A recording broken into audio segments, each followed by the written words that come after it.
Singapore என்றாலே கண்டிப்பான சட்டங்களுக்கு பெயர் போன நாடு என்பது நமக்கு தெரியும். ஆனால் அங்கே சாலையில் விழுந்து கிடக்கும் ஒரு மாம்பழத்தை தொட்டால் கூட நம் பாக்கெட்டில் இருக்கும் லட்சக்கணக்கான ரூபாய் காலியாகும் என்பது பலருக்கு புதிய தகவல். சிங்கப்பூரில் வசிக்கும் இந்திய பெண் அங்கு கீழே கிடைக்கும் மாம்பழத்தை தொட்டால் எவ்வளவு பெரிய தொகை அபராதமாக கட்ட வேண்டியிருக்கும் என்பது குறித்து சில தகவல்களை பகிர்ந்துள்ளார். இந்தியாவில் சாலையோர மரங்களில் மாம்பழமோ புளியம்பழமோ விழுந்து கிடந்தால் அதை எடுப்பது வழக்கமான நடைமுறைதான். அதுபோல கிடைக்கும் பழங்களுக்கு சுவை அதிகம் என்று கூட பேச்சு வழக்கில் சொல்வார்கள். ஆனால் சிங்கப்பூரில் அப்படி இல்லை. கீழே கிடந்த மாம்பழத்தை எடுத்தால் கூட மாட்டிக்கொள்வோம். இதுபோல கீழே கிடந்த மாம்பழத்தை எடுத்தால் 3.5 லட்சம் $5,000 சிங்கப்பூர் டாலர் அபராதம் செலுத்த வேண்டுமாம்.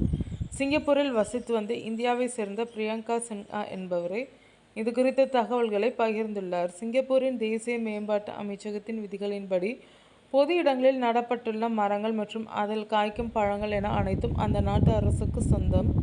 எனவே பொது பூங்காக்களில் அனுமதி இல்லாமல் பழங்களை பறிப்பதோ அல்லது கீழே விழுந்து கிடக்கும் பழங்களை சேகரிப்பதோ அந்நாட்டின் பூங்காக்கள் மற்றும் மரங்கள் சட்டத்தின்படி குற்றம்.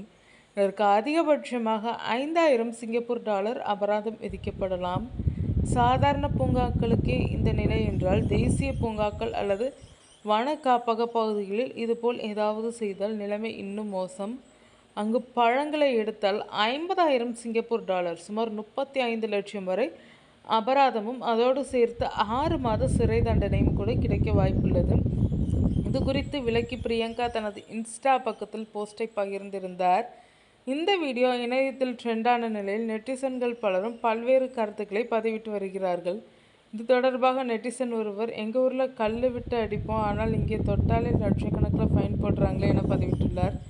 என்னுடைய இந்தியாவே சிறந்தது என சிலர் பெருமிதப்பட, இன்னும் சிலரோ நமது செல்ல பிராணிகள் அந்த பழத்தை எடுத்தால் என்னவாகும் என வினோதமான கேள்விகளை எழுப்பியுள்ளனர்.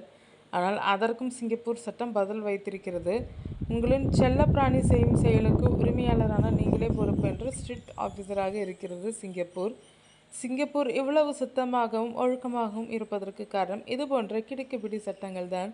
சாலையில் எச்சில் துப்புவது, குப்பை போடுவது போல பொது சொத்துக்களை சேதப்படுத்துவதையும் அங்கே மிகப்பெரிய குற்றமாக கருதுகிறார்கள். மாம்பழம் தானே என்று நாம் சாதாரணமாக நினைக்கும் ஒரு விஷயம் அங்கே பொது ஒழுக்கத்தின் குறியீடு. ஒருவேளை இந்தியாவிலும் இது போன்ற சட்டங்கள் இருந்தால் நம்மூர் சாலைகளும் சிங்கப்பூர் போல மாறலாம்.